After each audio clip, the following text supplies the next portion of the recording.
ॐ सहनाववतु सहनौ भुनक्तु सह वीर्यं करवावहै तेजस्विनावधीतमस्तु मा विद्विषावहै। ॐ शान्तिः शान्तिः शान्तिः।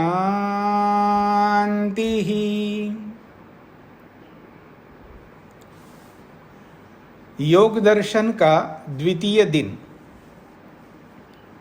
योग दर्शन से संबंधित भूमिका में कल हमने बहुत सारी बातें की है।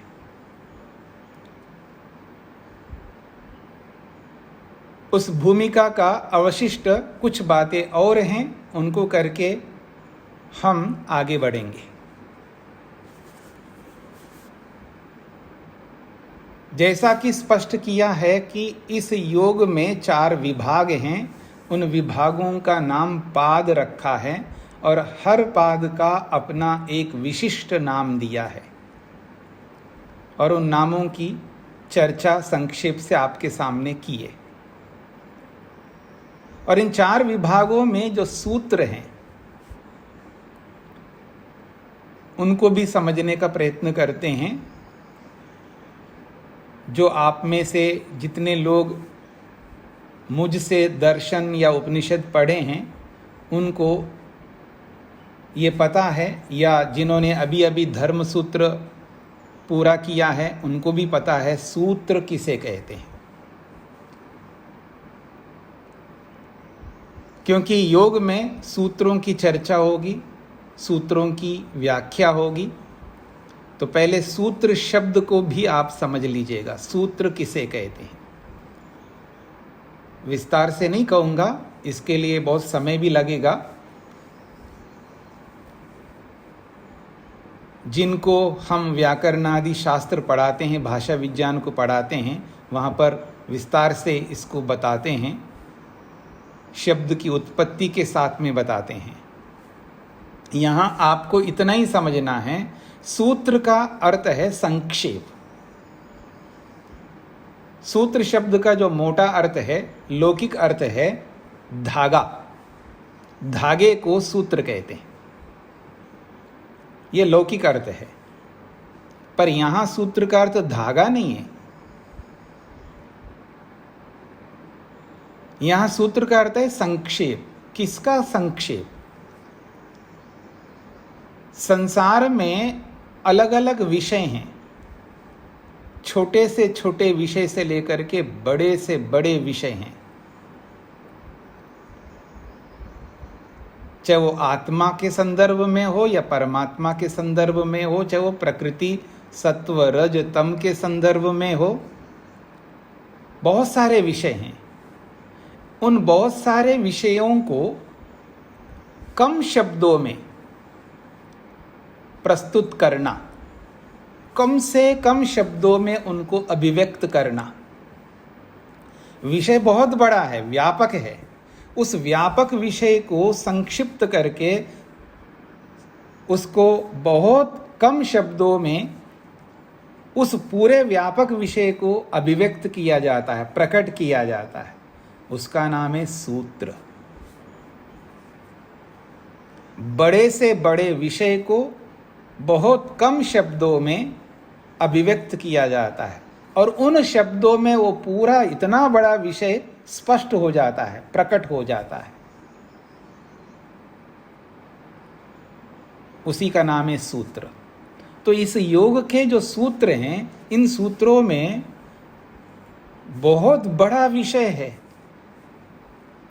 जिसको अभिव्यक्त किया है, प्रकट किया है।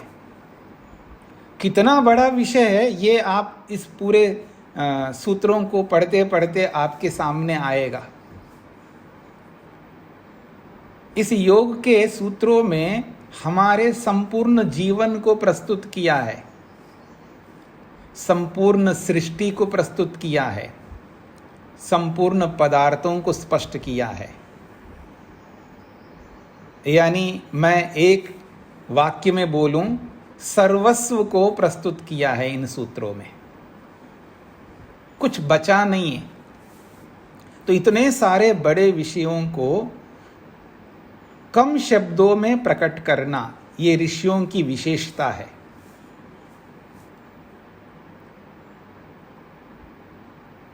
ऋषि जो मंत्र दृष्टा होता है, ऋषि जो साक्षात्कृत धर्मा होता है, वो ऋषि बहुत बड़े विषयों को संक्षिप्त करके उनको कम से कम शब्दों में अभिव्यक्त करते हैं, उसी का नाम है सूत्र। और मोटे तौर पर जिसको आप धागा कहते हैं, तो धागा भी संक्षिप्त होता है, बहुत सूक्ष्म होता है। धागे भी आप देखेंगे, जैसे आजकल के वस्त्र धारण जो लोग करते हैं, कुछ ऐसे वस्त्र होते हैं उनमें जो धागे होते हैं, उनको जब उनका सीलना जब होता है, स्टिचिंग जब उसका करते हैं, तो बहुत सूक्ष्म धागों से भी करते हैं। वो जो सूक्ष्मता है, और उस धागा सूक्ष्म होकर के भी उसको जोड़े रखता है, या जोड़े रखती है, यूं कह सकते हैं आप। तो जैसे मोटे अर्थ में जो धागा है वो बहुत सूक्ष्म होता है, ठीक इसी प्रकार से ये सूत्र भी सूक्ष्म ही होते हैं, अर्थात बहुत बड़े विषयों को संक्षिप्त करके प्रस्तुत करते हैं। और योग में जो सूत्र हैं वो गिनती के हैं। ये एक ऐसा दर्शन है, इस दर्शन में कम से कम सूत्र हैं, 6 दर्शन हैं। वैदिक वाङ्मय में 6 प्रकार के दर्शन हैं। उन 6 प्रकार के दर्शनों में कम से कम सूत्रों वाला दर्शन यदि कोई है तो यही योग दर्शन है।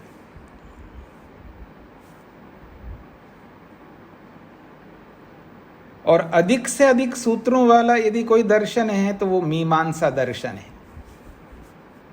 पर इस योग में बहुत कम सूत्र हैं, लेकिन प्रत्येक सूत्र इतना महत्वपूर्ण है, ये आपको इनको पढ़ने पर स्पष्ट हो जाएगा।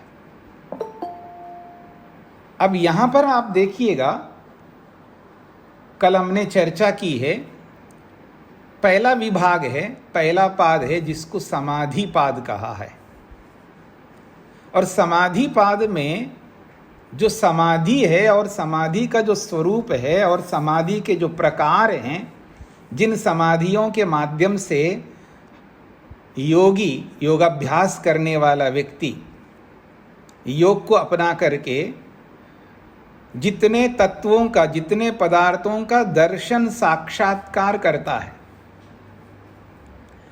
उन तत्वों को प्रस्तुत करने वाले समाधि के जो सूत्र हैं, वो महर्षि पतंजलि ने 51 सूत्र बनाए, 51।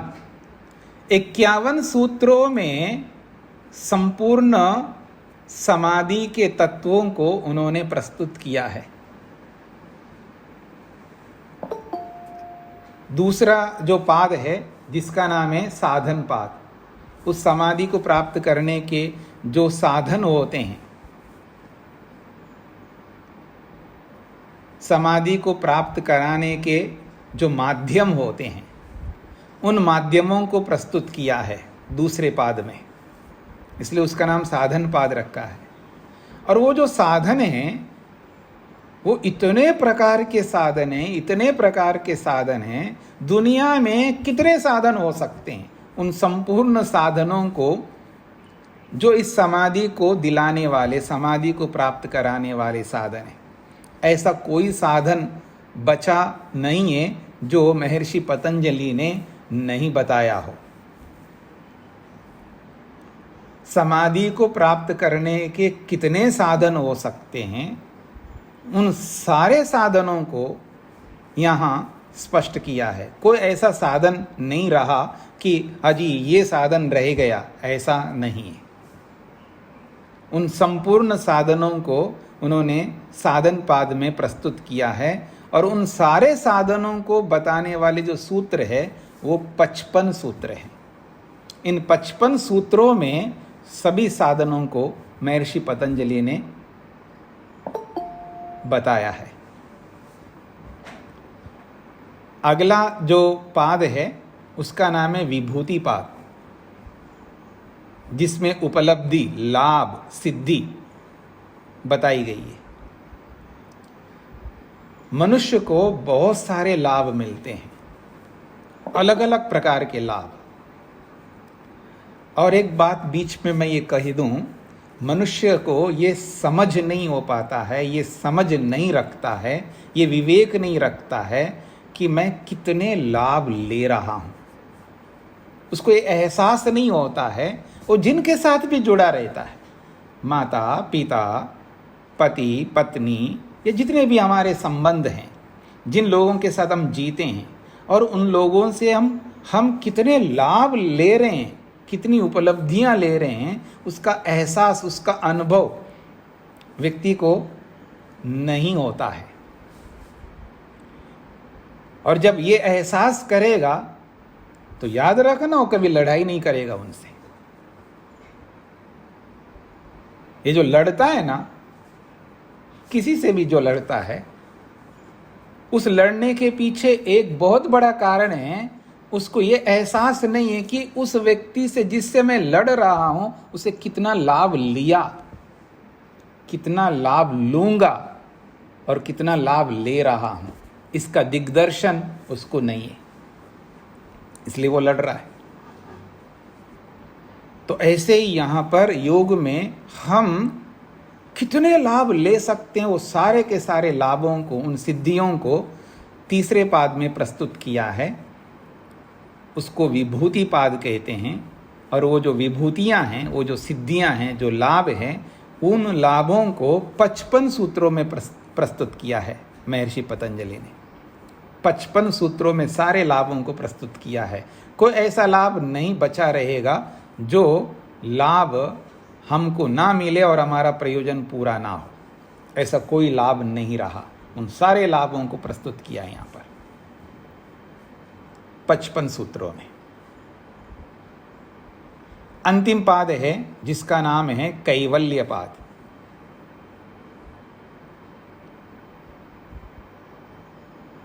एक ये कैवल्य पाद ऐसा पाद है जिसे आप, मैं, हम सब आत्मा कहते हैं, यानी जीवात्मा को कोई व्यक्ति यथार्थ में समझना चाहता है, इस कैवल्य के माध्यम से समझ सकता है। इस कैवल्य पाद में आत्मा के केवल स्वरूप को बताया है।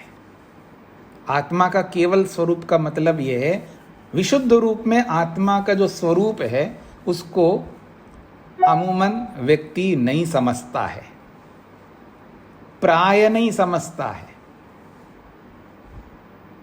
या मैं ये भी बोल सकता हूं, जिसको समाधि नहीं लगी है वो नहीं समझता है। ये व्यापक अर्थ है। आत्मा के स्वरूप को पूर्ण रूप से वो व्यक्ति नहीं समझ सकता जिसको समाधि लगी नहीं। और जो व्यक्ति अपने स्वरूप को नहीं पहचानता, नहीं समझता, वो दूसरों को क्या समझ पाएगा।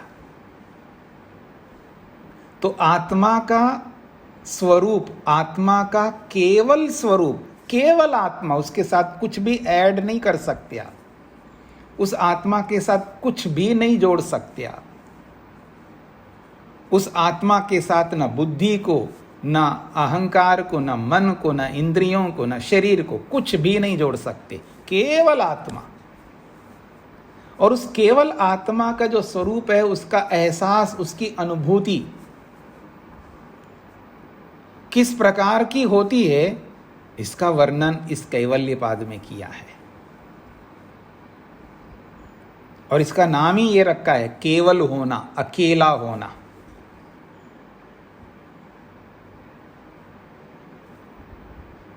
और उस अकेलेपन में, उस केवलत्व में जो आत्मा को अनुभूति होती है वो विलक्षण अनुभूति होती है, और उसी अनुभूति के लिए ये सारा का सारा प्रयास है। ये पूरी दुनिया उसी अनुभूति के लिए बनी है।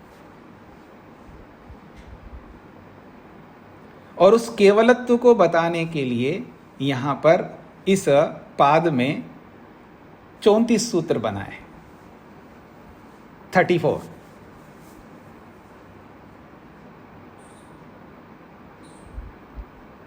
इस प्रकार से ये संपूर्ण हो जाता है योग।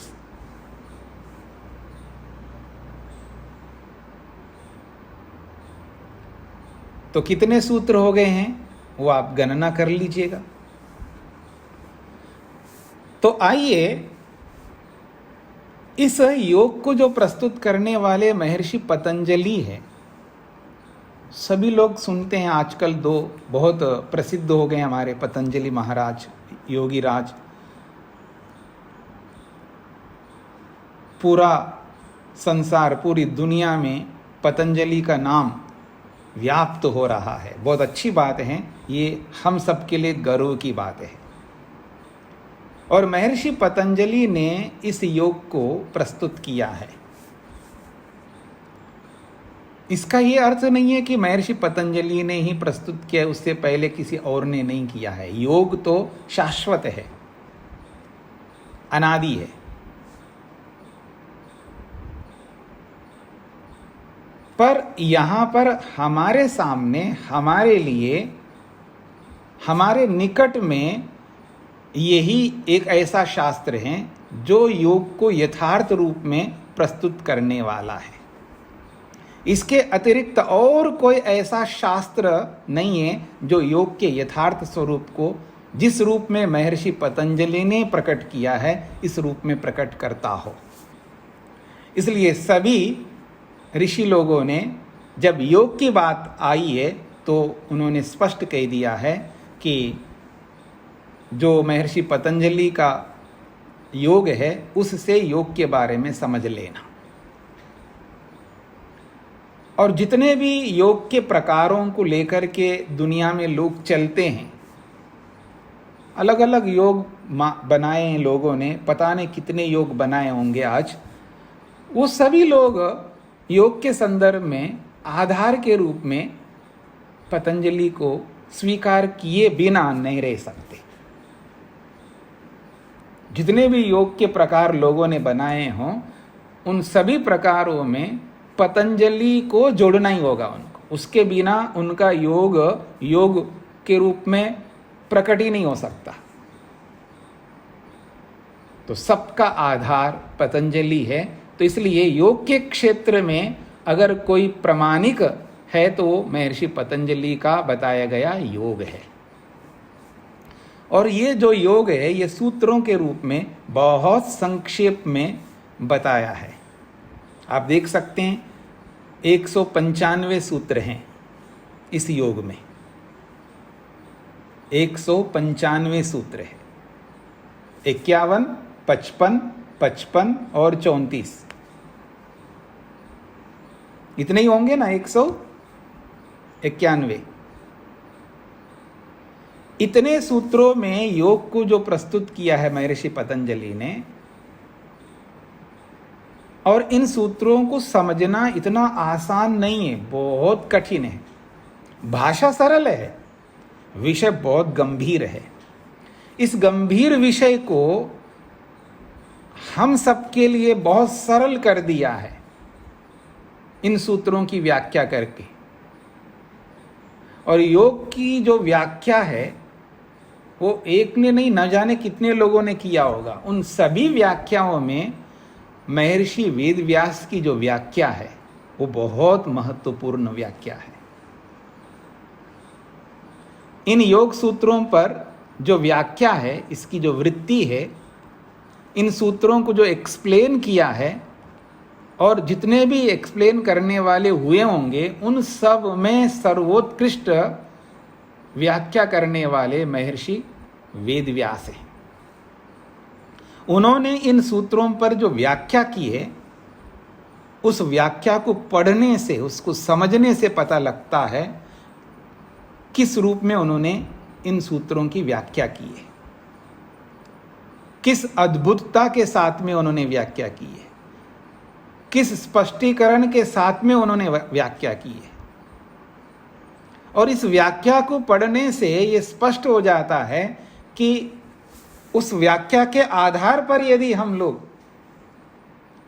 क्रियात्मक रूप में उसको शरीर के साथ, इंद्रियों के साथ, मन के साथ, आत्मा के साथ जोड़ करके यदि चलेंगे ना, हम निश्चित रूप से सफल हुए बिना नहीं रह सकते। जैसा कि कल मैंने आपके सामने संकेत किया, ये स्टेज के लिए नहीं है, ये बोलने के लिए नहीं है, ना ये सुनने के लिए है, ये क्रिया के रूप में करने के लिए है। इसलिए बहुत महत्वपूर्ण विषय है।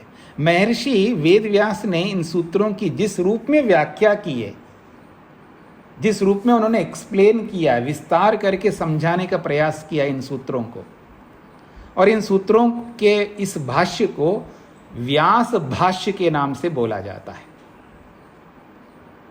इन सूत्रों की जो व्याख्या है, इस व्याख्या को व्यास भाष्य के नाम से, भाष्य का अर्थ होता है व्याख्या, वृत्ति, एक्सप्लेनेशन, आप ऐसा कह सकते हो। तो ये जो व्याख्या है ये बहुत महत्वपूर्ण है, व्यास भाष्य के नाम से ये प्रसिद्ध है।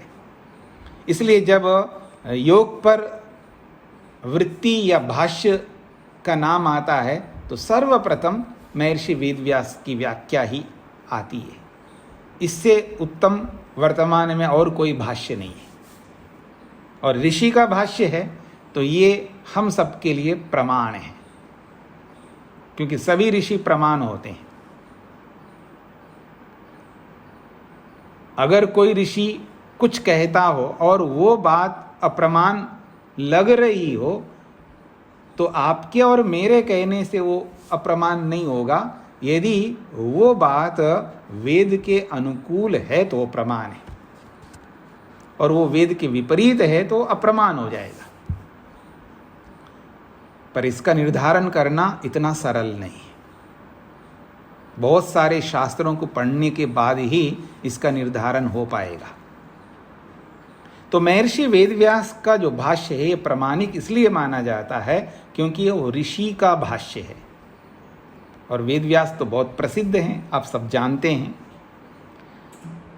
तो उन्होंने इन सूत्रों पर जो भाष्य किया है, इसी भाष्य को पढ़ करके हम इन सूत्रों को समझने का प्रयत्न करेंगे। तो सूत्र के सूत्रार्थ के रूप में संक्षेप से समझेंगे, लेकिन सूत्र का जो स्वरूप है, ये सूत्र के स्वरूप को महर्षि वेदव्यास ने जो प्रकट किया है व्याख्या करके, उस व्याख्या के माध्यम से ही हम समझने का प्रयत्न करेंगे। तो भूमिका के रूप में कुछ बातें मैंने आपके सामने रखी है, वो भूमिका को मैं बहुत अधिक विस्तार नहीं करूंगा। भूमिका पूरी हो गई ऐसा मान सकते हैं। अब आते हैं जी, 4 विभाग है, और इन 4 विभागों में जो पहला विभाग है जिसका नाम है समाधि, और इस समाधि को समझना बड़ा कठिन काम है।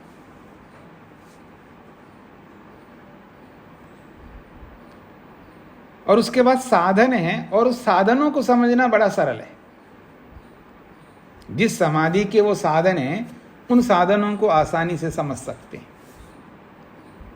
ये एक प्रक्रिया के माध्यम से, एक प्रक्रिया का मतलब होता है क्रम, एक बहुत उत्कृष्ट क्रम से महर्षि पतंजलि ने और महर्षि वेदव्यास ने इसको स्पष्ट किया है। और जब हम दूसरे पाद में जाएंगे तो ये क्रम किस रूप में उन्होंने प्रस्तुत किया है ये आपके सामने स्पष्ट हो जाएगा। तब तक आपको प्रतीक्षा करनी होगी। ये जो इसका क्रम है कि समाधि पाद को पहले क्यों रखा, साधन पाद को उसके बाद में क्यों रखा, ये बहुत सारे प्रश्न आपके मन में आएंगे। सरल को पहले रखते, कठिन को बाद में रखते, ऐसे बहुत सारे विकल्प आपके मन में उत्पन्न होंगे। और उन सारे विकल्पों का, उन सारे प्रश्नों का समाधान आज नहीं करना है आपको, 5-10 दिन में नहीं करना है। उसके लिए आपको प्रतीक्षा करनी है। जब दूसरा पाद प्रारंभ होगा तब आपको समाधान अपने आप स्वतः मिल जाएगा। तो आइए समाधि पाद को लेकर के हम प्रारंभ करते हैं। समाधि पाद में समाधि की चर्चा होगी, समाधि के प्रकारों की चर्चा होगी, और समाधि में क्या होता है उसकी चर्चा होगी। बहुत सारी बातें आपके सामने आएंगी। पहला पाद प्रारंभ हो रहा है, और यहाँ पर जो सूत्र हैं, इन सूत्रों को समझने का प्रयत्न करते हैं, सूत्रों के शब्दों को भी समझने का प्रयत्न करते हैं। कोई जल्दी नहीं है, जल्दीबाजी में नहीं जाना है, थोड़ा सा धैर्य से आपको चलना होगा। शीघ्रता हमें नहीं करनी है, समझते हुए चलना है। और मैं कुछ ही लोगों को ध्यान में रख करके नहीं बताऊंगा, क्योंकि आप में से बहुत सारे लोग तो पढ़ चुके हैं, ऐसे लोग भी हैं। और कुछ लोग ऐसे भी आप में से हो सकते हैं, अन्यत्र मेरे से अतिरिक्त और किसी से पढ़े हुए होंगे, अथवा आजकल ऑनलाइन का जो चल रहा है दौर, या यूट्यूब के माध्यम से, ऑनलाइन के माध्यम से, इंटरनेट के माध्यम से, और अन्य साधन हैं, उनके माध्यम से आपने बहुत कुछ पढ़ा होगा, सुना होगा, जाना होगा। वो सारी बातें हैं। उन सबके होते हुए भी हम इसको बहुत धैर्य से, आराम से चलेंगे, शीघ्रता से नहीं चलेंगे। और जब कुछ बातें प्रस्तुत की जाएंगी, क्योंकि यहाँ पर इस ग्रुप में अभी जो लोग जुड़े हुए हैं, 140 लोग जुड़े हुए हैं, अलग अलग प्रकार के लोग आप में से हैं, अलग अलग स्तर के हैं, सबका अलग अलग स्टैंडर्ड है। तो इसलिए सबको ध्यान में रख करके मेरे को बोलना है, कुछ ही लोगों को ध्यान में रख करके नहीं बोलना है। तो इसलिए कुछ बातें रिपीट भी होती रहेंगी। जब रिपीटेशन होगा, आवृत्ति होगी, तो जो कुछ ऐसे आप में से होंगे उनको बड़ी परेशानी होगी, उनको लगे क्या वो बात बार बार बताई जा रही है। तो व्यक्ति की जो दृष्टि है, उसका जो एटीट्यूड है, वो एक विलक्षण प्रकार की एटीट्यूड है, दृष्टि है, नजरिया है। उसको भी हमें समझने का प्रयत्न करना। हमें ये समझना है कि हमें अगर सबको साथ में लेकर के चलना है तो वो एक बार बोलने से काम नहीं चलेगा, अनेक बार बोलना होगा। और जब अनेक बार बोला जाता है तो अधिक योग्य व्यक्ति उसको सहन नहीं कर पाता है। और जिस व्यक्ति में धैर्य नहीं होता है, वो कितना ही अधिक योग्य हो, कितना ही एक्सपर्ट हो, कितना ही कुशल हो, कितना ही जानकार हो, उस जानकारी का कोई अर्थ नहीं है जब तक उस जानकारी का प्रयोग नहीं किया जाता। इस बात को भी हम सबको समझते हुए चलना है। तो आइए, पहला सूत्र है अथ योगानुशासनम। अथ योगानुशासनम, इसमें अथ शब्द अलग है, योगा शब्द अलग है, अनु शब्द अलग है, और शासनम शब्द अलग है। अथ, योग, अनु और शासनम, 4 शब्द हो गए। और अनु को शासनम के साथ यदि जोड़ करके देखेंगे तो अनुशासनम, फिर वो एक शब्द हो जाएगा। तो इस रूप में देखेंगे तो 3 शब्द हो जाएंगे, अथ, योगा और अनुशासनम। तो इनको 3 शब्दों के रूप में भी देख सकते हैं आप, 4 शब्दों के रूप में भी देख सकते हैं। पहले हम एक एक शब्द का अर्थ समझने का प्रयत्न करते हैं, और इससे पहले हम शब्द के स्वरूप को समझने का प्रयत्न करते हैं। भाषा विज्ञान को जानने वाले तो अच्छी तरह समझते हैं, लेकिन सभी लोगों को भाषा विज्ञान का बोध नहीं होता है, तो इसलिए मैं संक्षेप से आपके सामने ये रखूं। शब्द 4 प्रकार के होते हैं। जितने भी शब्द हैं वैदिक वाङ्मय में, वैदिक साहित्य में, वो 4 प्रकार के शब्द होते हैं, और आप लोग अच्छी तरह परिचित हैं, बस उनको समझने का प्रयत्न करिए। एक संज्ञावाची शब्द हैं, नामवाची शब्द हैं, सभी आप जानते हैं। एक क्रियावाची शब्द है, वर्ब है, क्रियापद होते हैं, आपको अच्छी तरह पता है संज्ञा किसको कहते हैं और क्रिया किसको कहते हैं। ये 2 प्रकार के शब्द हो गए। तीसरा वो शब्द होता है जिसका नाम दिया है भाषा विज्ञान ने अव्यय। उसका नाम है अव्यय, अव्यय कहते हैं उसको। अव्यय उसको कहते हैं जो बदलता नहीं है, अपरिवर्तनीय, जैसा है वो वैसा ही रहेगा, उसमें परिवर्तन नहीं होता है। क्रियापद में बहुत सारे परिवर्तन है, दुनिया भर के परिवर्तन है। हाँ, मैंने क्या बोला? दुनिया भर के परिवर्तन है क्रियापद में, और जितने परिवर्तन क्रियापद में होते हैं उतने परिवर्तन और किसी में नहीं होते, ये भी याद रखना। और एक ही क्रियापद को, मेरी ओर देखिएगा एक बार आप, एक ही क्रियापद को, एक क्रियापद है, उस एक क्रियापद के जितने भी प्रकार हो सकते हैं उन सारे प्रकारों को अगर आपके सामने कोई रख के, भाषा विज्ञान को जानने वाला, एक ही क्रियापद के प्रकार को अगर आपको बताने लगे, वो उसकी इतनी मोटी पुस्तक बनेगी, इतनी मोटी पुस्तक बनेगी एक ही क्रियापद को बताने के लिए। इतने प्रकार है क्रियापद के, बहुत बदलती है क्रिया, याद रखना। दूसरा शब्द है संज्ञावाची। वो एक स्वरूप में नहीं रहता है, वो भी बदलता रहता है, लेकिन जिस रूप में क्रिया बदलती है उस रूप में नहीं बदलती है। उसके भी बहुत सारे प्रकार हैं, बहुत प्रकार हैं संज्ञावाची के, वो भी बदलता रहता है। जो जिसको अव्यय कहते हैं वो नहीं बदलता, वो सेम टू सेम ऐसा ही रहेगा। हर परिस्थिति में उसको कहीं भी आप फिट कर सकते, कहीं भी लगा सकते उसको, वो बदलता नहीं है। और जो बदलता नहीं है, एक स्वरूप में रहता है, उसी का नाम अव्यय है।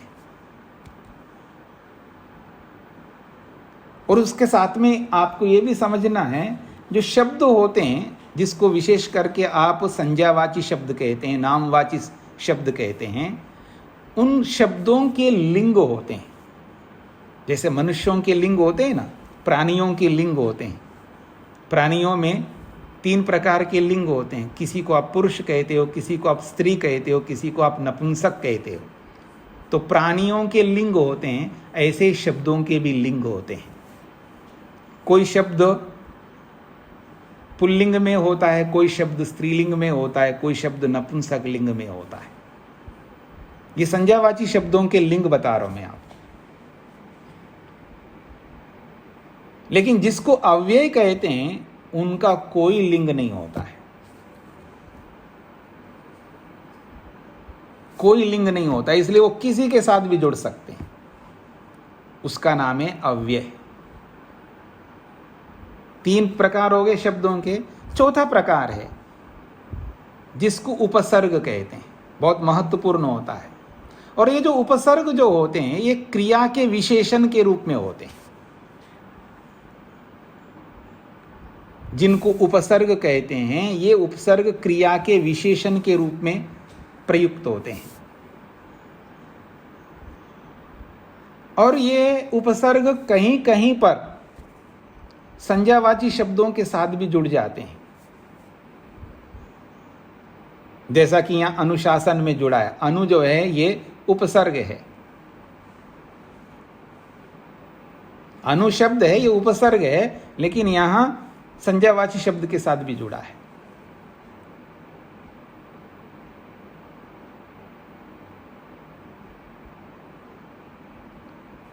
तो जिसको उपसर्ग कहते हैं वो क्रिया के विशेषण के रूप में होता है। क्रिया जो होती है, क्रिया को वो विशिष्ट करता है, क्रिया को विशेषित करता है, क्रिया के स्वरूप को अभिव्यक्त ऐसा कर देता है, उसमें फिर बोलना नहीं रह जाता।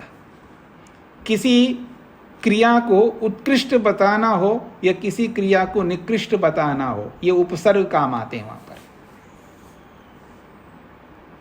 क्रिया तो क्रिया होती है जी, हाँ, खाने की क्रिया है जैसे, पढ़ने की क्रिया है जैसे, बोलने की क्रिया है जैसे, बहुत सारी क्रियाएं हम लोग करते हैं।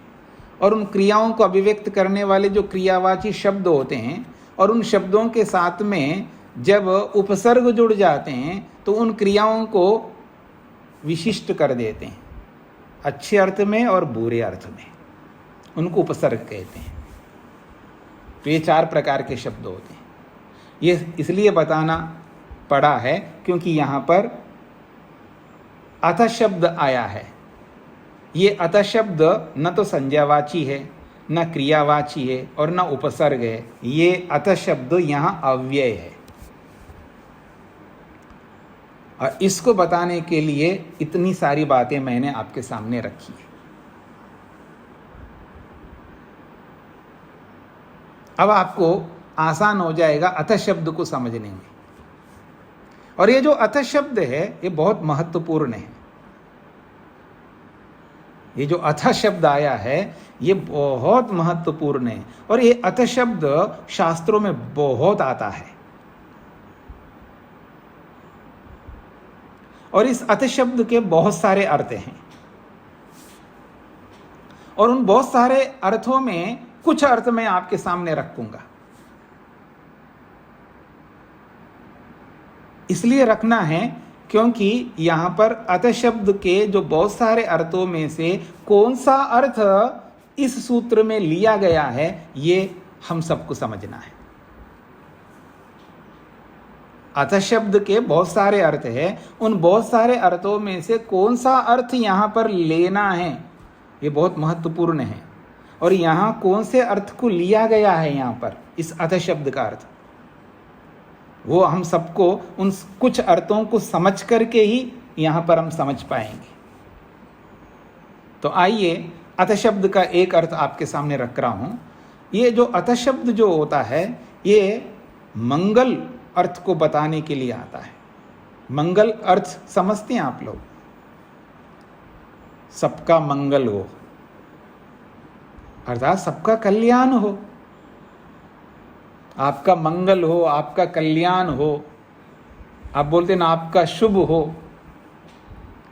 ये जो शुभ हो, कल्याण हो, मंगल हो, ये जो शब्द बोलते हैं ना, तो ये जो जहां कहीं मंगल अर्थ को बताना हो, शुभ अर्थ को बताना हो, कल्याण अर्थ को बताना हो, वहां पर अथ शब्द का प्रयोग होता है। जैसे उदाहरण मैं बताता हूं, अथातो ब्रह्म जिज्ञासा एक सूत्र है, दर्शन का सूत्र है। अथातो ब्रह्म जिज्ञासा, वहां पर अथ शब्द आया है। और ये जो अथ शब्द वहां पर है वो ये मंगल अर्थ को, कल्याण अर्थ को, शुभ अर्थ को बताने के लिए आया है, क्योंकि वहां ब्रह्म की जिज्ञासा की जा रही है। ब्रह्म को ब्रह्म का मतलब परमात्मा, ईश्वर, सृष्टिकर्ता, संसार को बनाने वाला। ये जो संसार को बनाने वाले सृष्टिकर्ता है उसको ब्रह्म शब्द से बोला है। और उस ब्रह्म की जिज्ञासा का मतलब है ब्रह्म को जानने, सृष्टिकर्ता को, संसार को बनाने वाले को जानने की जिज्ञासा। बहुत बड़ी बात है, हर किसी व्यक्ति में नहीं होती है। सृष्टिकर्ता को जानने की जो जिज्ञासा है, उसको समझने की जो तमन्ना है, अभिलाषा है, ये हर किसी को नहीं होती है। वो बहुत बड़ा सौभाग्यशाली होता है जो ब्रह्म की जिज्ञासा करता है। तो अथातो ब्रह्म जिज्ञासा ये जो सूत्र है, इसमें अथ शब्द जो आया है ये मंगल अर्थ को बताने के लिए। आखिर ब्रह्म को समझना चाहते हो तो मंगल कितना बड़ा शुभ अवसर है, कितनी बड़ी अच्छी बात है कि ब्रह्म को हम समझना चाहते हैं। तो मंगल अर्थ को कहता है वहां पर अथ शब्द। तो मंगल, कल्याण, शुभ, इस अर्थ को बताने के लिए अथ शब्द का प्रयोग होता है। दूसरा अर्थ बता रहा हूं। अथ शब्द का अर्थ होता है बाद में, अनंतर, पश्चात। पश्चात अर्थ को कहने वाला होता है, बाद को बताने वाला होता है। पहले रोटी खाओ, उसके बाद बैठना। तो बाद में बैठना, पहले खाना है। बाद में देखना है, पहले आपको सुनना है। ऐसे जब हम व्यवहार में बोलते हैं, पहले ये करो उसके बाद में ये करो, तो ये जो बाद बोलते हो ना, बाद, इस बात को बताने के लिए अथ शब्द का प्रयोग होता है संस्कृत में। इसको अनंतर भी कहते हैं, पश्चात भी कहते हैं। जैसे उदाहरण देता हूं। उदाहरण है, वेदम अधीत्य अथ धर्मो जिज्ञासितव्य। ये उदाहरण है। वेदम अधीत्य अथ धर्मो जिज्ञासितव्य। ये उदाहरण वाक्य है संस्कृत का। वेदम अधीत्य अथ धर्मो जिज्ञासितव्य। इसका हिंदी अनुवाद है, पहले वेद को पढ़ो और वेद पढ़ने के बाद में, वेद पढ़ने के पश्चात धर्म की जिज्ञासा करो, धर्म को समझने का प्रयास करो। ये इस वाक्य का शाब्दिक अर्थ है। आप में से बहुत सारे लोग समझ सकते हैं ये क्या बात हुई। वेद ही पढ़ लिया फिर तो क्या धर्म जानना बाकी रहा, ऐसा आप सोच सकते हैं, पर ऐसा नहीं है। ये बहुत गूढ़ विषय है। इसको समझने के लिए दिनों नहीं सालों चाहिए। इस बात को समझने के लिए दिनों नहीं सालों चाहिए। सामान्य धर्म को हम लोग सब समझते हैं। सामान्य धर्म को, धर्म एक प्रकार का नहीं है, धर्म अनेक प्रकार का है। बहुत सारे धर्म हैं। तो उन बहुत सारे धर्मों में जो विशिष्ट धर्म होते हैं, जो बहुत सूक्ष्म धर्म होते हैं, वो वेद पढ़ने के बाद में ही समझ में आते हैं। देखो जी, सत्य बोलना चाहिए, धर्म है ना। अहिंसा का पालन करना है, ये धर्म है ना। ऐसे बहुत सारे धर्म हैं जो सब लोग हम जानते हैं। उन धर्मों की बात नहीं हो रही यहाँ पर, क्योंकि धर्म बहुत प्रकार के होते हैं ना। जैसे सत्य एक धर्म है तो अहिंसा भी एक धर्म है, चोरी ना करना भी एक धर्म है। ऐसे बहुत सारे धर्म होते हैं। तो एक कॉमन जो सर्वसाधारण धर्म है जो सबको पता है, उन धर्मों की बात नहीं हो रही यहाँ पर, जिनको जानने की बात यहाँ पर हो रही है। ये वो धर्म है जो सर्वसाधारण नहीं है, बहुत विशेष धर्म है। और उन विशेष धर्मों को हर कोई यूं नहीं समझ सकता है। वो पूरा वेद पढ़ने के बाद में ही उस धर्म को समझने का वो अधिकारी बनता है। उसके लिए यहाँ पर बोला जा रहा है, वेदम अधीत्य अथ धर्मो जिज्ञासितव्य।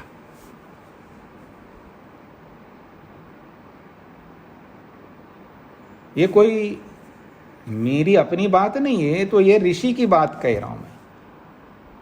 मैं जो बातें बोल रहा हूं ये सब ऋषियों की बातें हैं।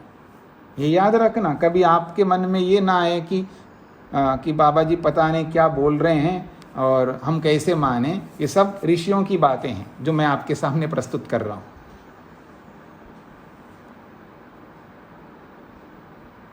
तो ये पश्चात अर्थ को बताने के लिए अथ शब्द है।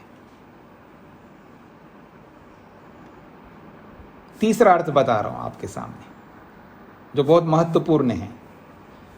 वो आरंभ को लेकर के कहता है। प्रारंभ, आरंभ का अर्थ होता है प्रारंभ। किसी चीज को हम प्रारंभ करते हैं ना, शुरुआत जिसको आप कहते हैं, उसके लिए भी अथ शब्द का प्रयोग होता है।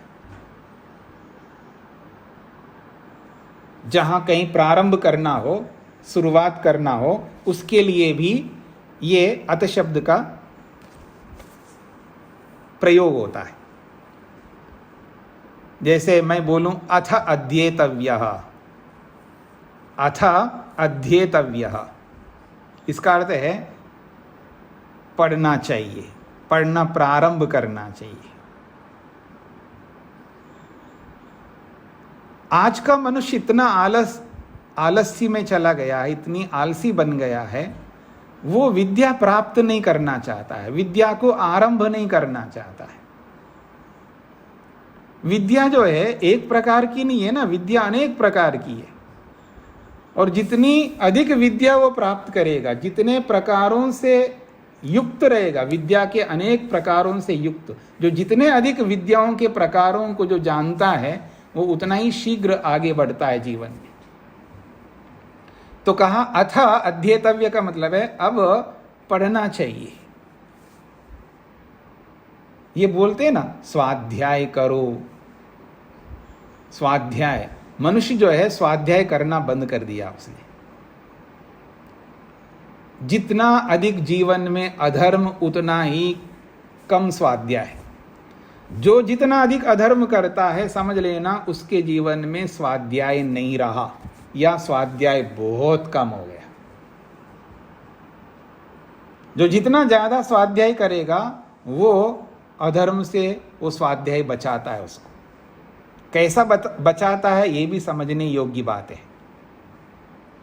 तो यहां पर कहा अथ अध्येतव्यः, अब अध्ययन पढ़ना चाहिए। तो ये प्रारंभ को कहता है अथ शब्द। विद्या को प्राप्त करने के लिए प्रारंभ करो, पढ़ना प्रारंभ करो, शुरू करो, इसके लिए यहां पर अथ शब्द का प्रयोग हुआ है, प्रारंभ अर्थ को कहने के लिए। और कहीं कहीं प्रश्न को कहने के लिए भी अथ शब्द का प्रयोग होता है। प्रश्न समझते हैं ना, प्रश्न करता है व्यक्ति, प्रश्न को कहने के लिए भी अथ शब्द का प्रयोग होता है।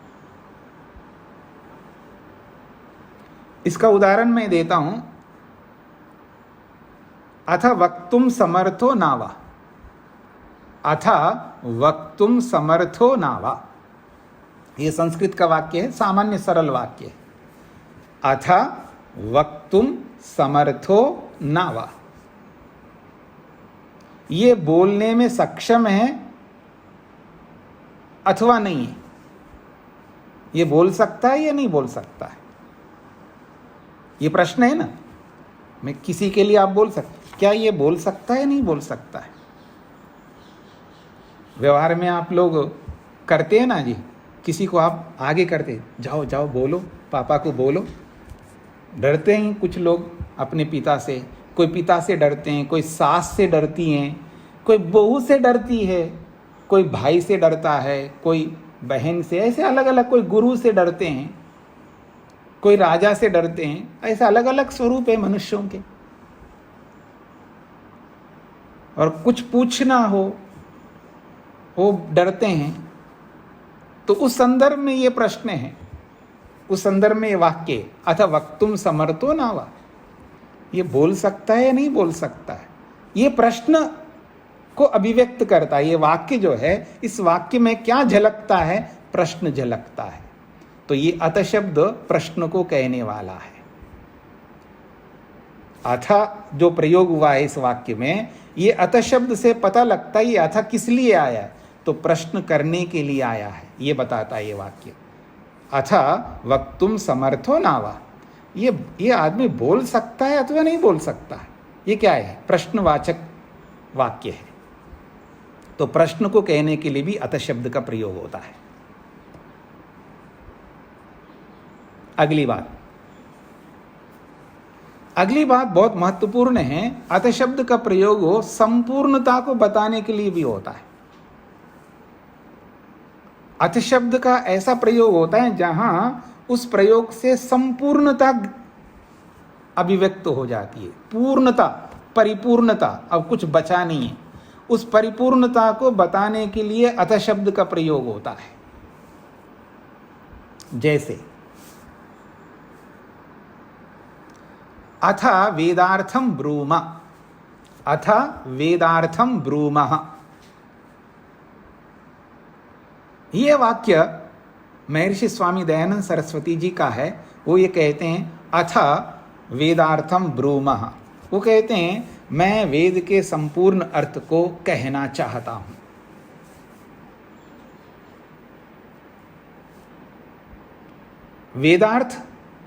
वेदार्थ को यानी वेद के अर्थ को बताना चाहता हूं, तो थोड़ा मोड़ा बताना नहीं चाहता हूं। मैं वेद के संपूर्ण अर्थ को प्रकट करना चाहता हूं।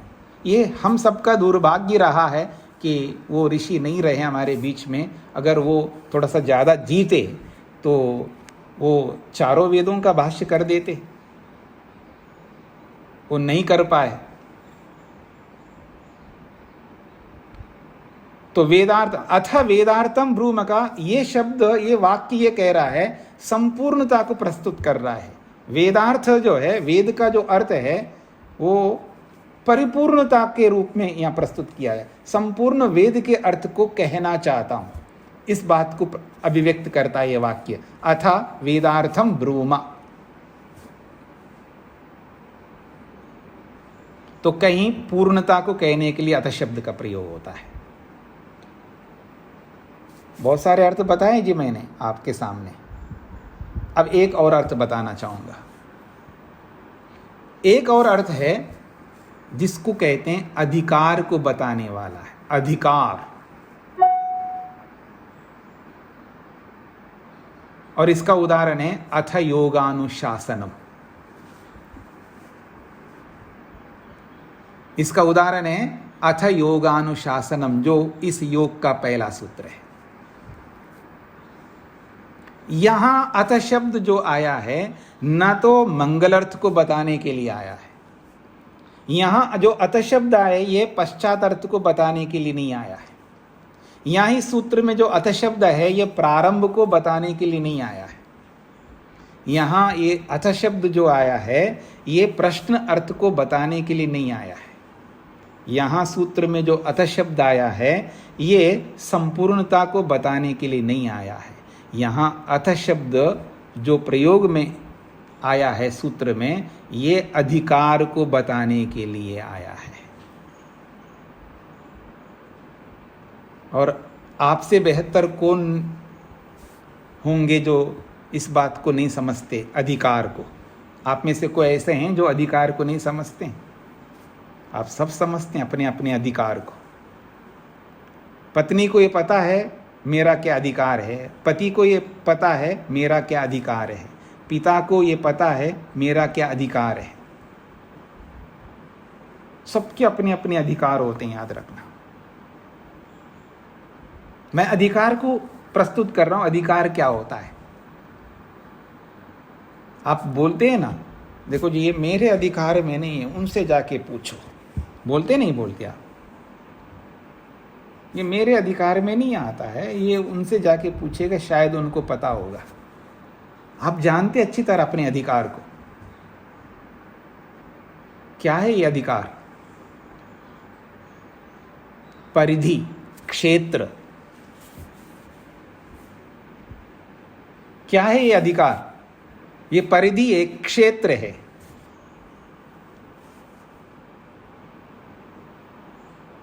तो ये यहां अथ शब्द जो है, ये अधिकार को बताने वाला है।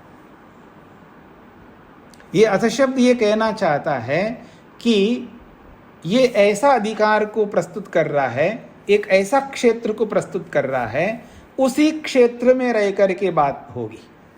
उस क्षेत्र से बाहर नहीं निकल सकते, उस अधिकार से बाहर नहीं निकल सकते हम।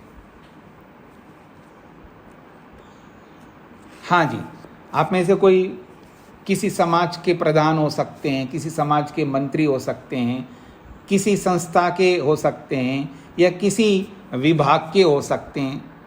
तो आपका क्या अधिकार है उस विभाग में? वो आपका अपना क्षेत्र है। आप उसी क्षेत्र में, उसी दायरे में, उसी परिधि में रह करके आप काम करेंगे, उसे बाहर नहीं निकल सकते। तो ऐसा जो क्षेत्र है, उसी को यहाँ अधिकार शब्द से बोला गया है।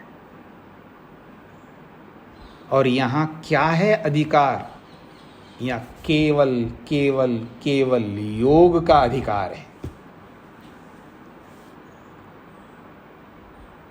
यहां क्या है अधिकार? यहां योग है, यहां अधिकार।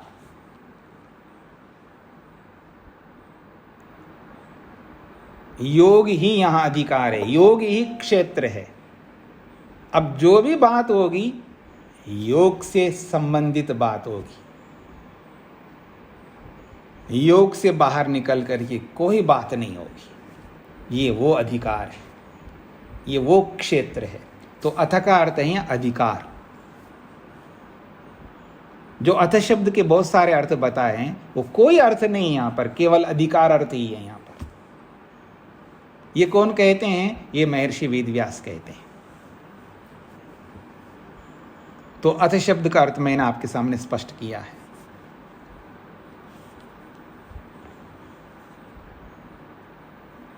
समय पूरा हो रहा है।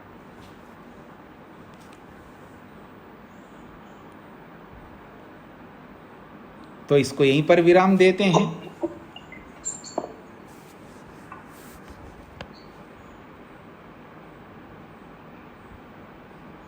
सविता जी को क्या पूछना है? नमस्ते स्वामी जी। स्वामी जी, जो अभी अपने सूत्रों की बात कर रहे हैं, पातंजल योग के कुछ सूत्र बताए हैं, तो उसके अतिरिक्त भी अन्य सूत्र थे या सिर्फ जितने मतलब इस पुस्तक में बताए हैं, या जो हमें इस समय उपलब्ध है इतने ही सूत्र हैं? इतने ही सूत्र है जी, इसके अतिरिक्त कोई सूत्र नहीं है। ठीक है। किसी ने मुझे कहा था कि इसके अतिरिक्त भी सूत्र थे जो अब कम रहते रहते इतने रह गए हैं। हाँ, तो बताने वाले तो बहुत कुछ बताते हैं जी, उस बताने का कोई अर्थ नहीं है। हाँ, और हमारे शास्त्रों में एक बहुत अच्छी बात आती है, मनुष्य की जो प्रवृत्ति होती है, अभी सविता जी ने जो प्रश्न किया उसका उत्तर दे रहा हूं मैं, और ये केवल सविता जी के लिए नहीं है, ये सबके लिए है। मनुष्य की जो प्रवृत्ति होती है, मैं यानी सविता जी उस प्रवृत्ति को लेकर के उन्होंने प्रश्न किया, मैं ये नहीं कहना चाहता हूं, लेकिन प्राय क्या होता है, उपस्थित को जो सामने होता है ना, उस पर हमारी नजर नहीं रहती है,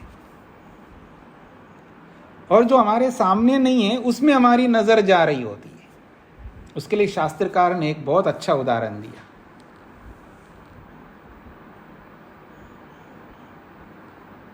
वो कभी आपके सामने रखूंगा, समय नहीं है मेरे पास में। तो जो उपलब्ध है उस पर हमारी दृष्टि रखनी है, जो नहीं है उसके बारे में क्या सोचना है।